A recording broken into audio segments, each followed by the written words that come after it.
Hi hello அனைவருக்கும் வணக்கம். இன்றைக்கி நம்ம என்ன பார்க்க போகிறோம் அப்படின்னா, நாக்கு மீன் குழம்பு. ஒரு டிஃப்ரெண்ட்டான முறையில் நாக்கு மீன் குழம்பு எப்படி வைக்கிறதுன்னு பார்க்கலாம். நான் உங்களுக்கு ஏற்கனவே வீடியோவில் சொல்லியிருக்கேன், மீன் குழம்பு ஒரே மாதிரியே வச்சு சாப்பிடாதீங்க. கொஞ்சம் டிஃப்ரெண்ட் வெரைட்டிஸில் வச்சு சாப்பிட்டு பார்த்தீங்கன்னா வீட்டில் இருக்கவங்களுக்கு கொடுக்கும்பொழுது ரொம்ப ஹாப்பியாக ஃபீல் பண்ணுவாங்க. இந்த மீன் குழம்பு நம்ம வதக்கலாம் வைக்கல, டைரெக்டாக நம்ம எல்லாத்தையும் ஒன்றா போட்டு கரைச்சி வைக்க போகிறோம். எப்படி செய்கிறதுன்றதை பார்க்கலாம். அதுக்கு தேவையான பொருள் வந்து நாக்கு மீன் க்ளீன் பண்ணி எடுத்து வச்சுருக்கேன் இங்கே.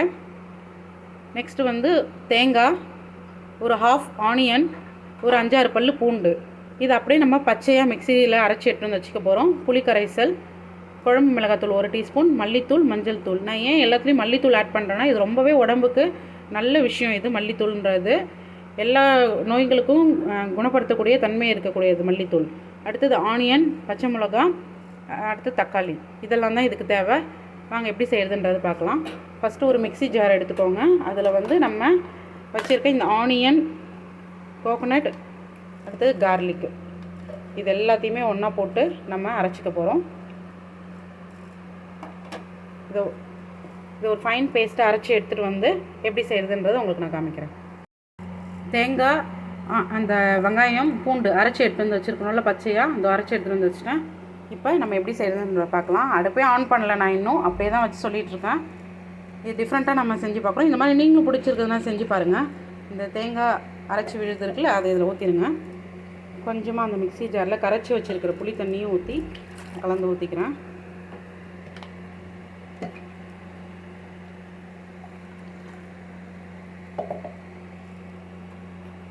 மீதி இருக்கிற புளி தண்ணி, தக்காளி, பச்சை மிளகாயை வந்து இந்த மாதிரி லேசாக கீரி மட்டும் போட்டுக்கோங்க. 2 பச்சை மிளகா, வெங்காயம், மஞ்சள் தூள், மிளகாய்த்தூள், மல்லித்தூள் வச்சுருக்கோம் இல்லை, இது எல்லாத்தையுமே இதில் போட்டுக்கோங்க. அவ்வளோதான். இது எல்லாத்தையுமே கலந்து விட்டுக்கலாம்.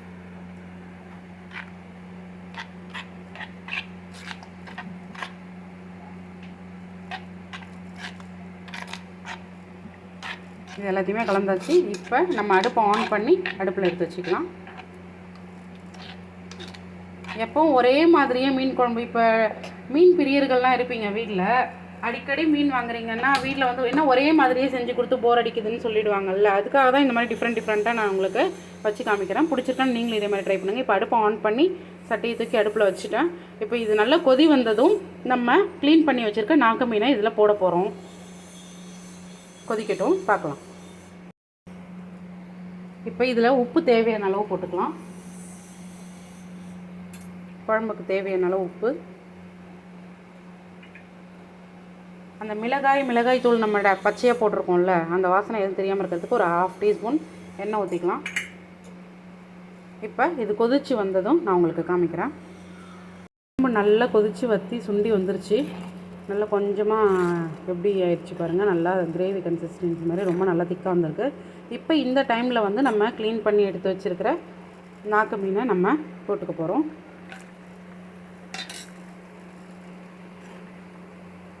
மீன் கொதித்து வர்றதுக்கு ஒரு 5 மினிட்ஸ் ஆகும். மீன் நல்லா இது கறி மாதிரி நல்லா டேஸ்ட்டாக இருக்கும். குழந்தைங்களுக்கு ரொம்ப நல்லது. இருக்கிறதுலே ரொம்ப சீப் அண்ட் பெஸ்ட்டுன்னு பார்த்தீங்கன்னா இந்த மீன் தான். இந்த மீன் ஆனால் ரொம்ப டேஸ்டியாகவும் இருக்கும். ரொம்ப டேஸ்டியாக இருக்கும் இந்த மீன். இது ரொம்ப பெரிய மீனாக இருந்ததுன்னா அந்த தோல் ஃபுல்லாக உரிச்சிட்டு கட் பண்ணி செய்வாங்க. இது சின்ன மீனுன்றதுனால மேலே இருக்கிற இதை மட்டும் நைஃப் வச்சு கத்தி வச்சு சுரண்டிடுங்க. சுரண்டிட்டு செஞ்சிடலாம். இப்போ மீன் வெந்ததுக்கப்புறம் நம்ம பார்க்கலாம். மீன் நல்லா வெந்துருச்சு. இப்போ மீனுக்கான தாளிப்பை நம்ம கொடுக்கலாம். அடுப்பில் ஒரு தாளிப்பு கரண்டி வச்சு நமக்கு தேவையான அளவு எண்ணெய் ஊற்றிக்கலாம்.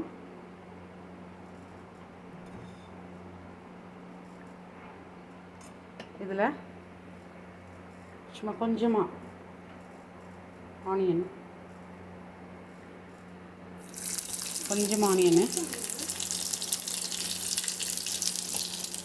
அது நல்லா ஃப்ரை ஆனதுக்கப்புறம் கொஞ்சமாக வெந்தயம், இதுக்கு கடுகுலாம் போடக்கூடாது, வெந்தயம் மட்டும்தான் போடணும் தாளிப்புக்கு, வேறு எதுவுமே கிடையாது.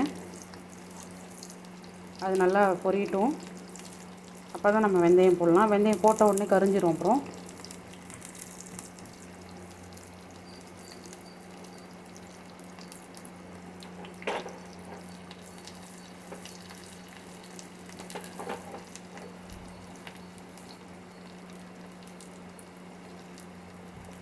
நல்லா வதங்கிருச்சு. இப்போ தாளிப்பு கொஞ்சமாக வெந்தயம் போட்டுக்கலாம். இங்கே பாருங்கள், கொஞ்சம் வெந்தயம்.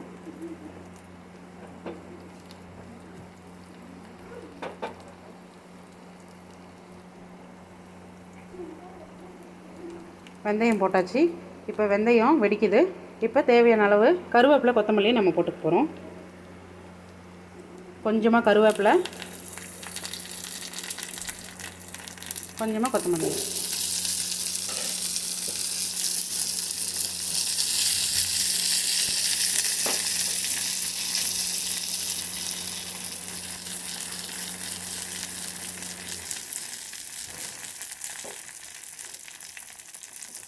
அவ்வளோதான், தாளிப்பு இதில் ஆட் பண்ணிக்கலாம்.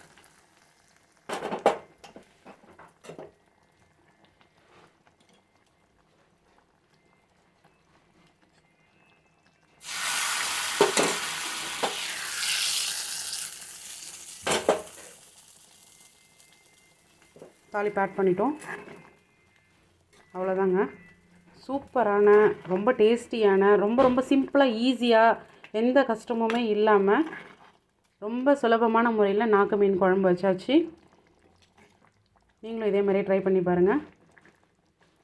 ஒரு மீன் ஒரு வகையாக நம்ம செஞ்சோன்னா நல்லாயிருக்கும். இங்கே பாருங்கள், மீன் நல்லா வெந்து சூப்பராக இருக்குது, நல்ல ஃப்ளேவர் நல்லா இருக்குது.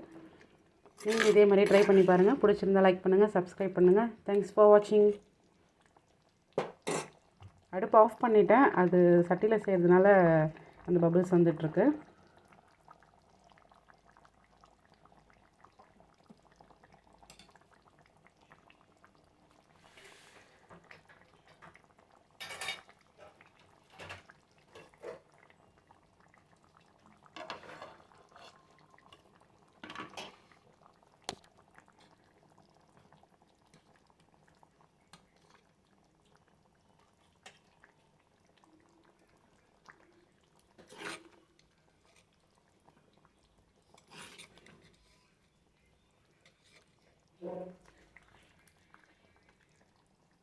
இங்கே பாருங்கள், சூப்பராக ரெடி ஆயிடுச்சு. நீங்களும் ட்ரை பண்ணி பாருங்கள். தேங்க்ஸ் ஃபார் வாட்சிங்.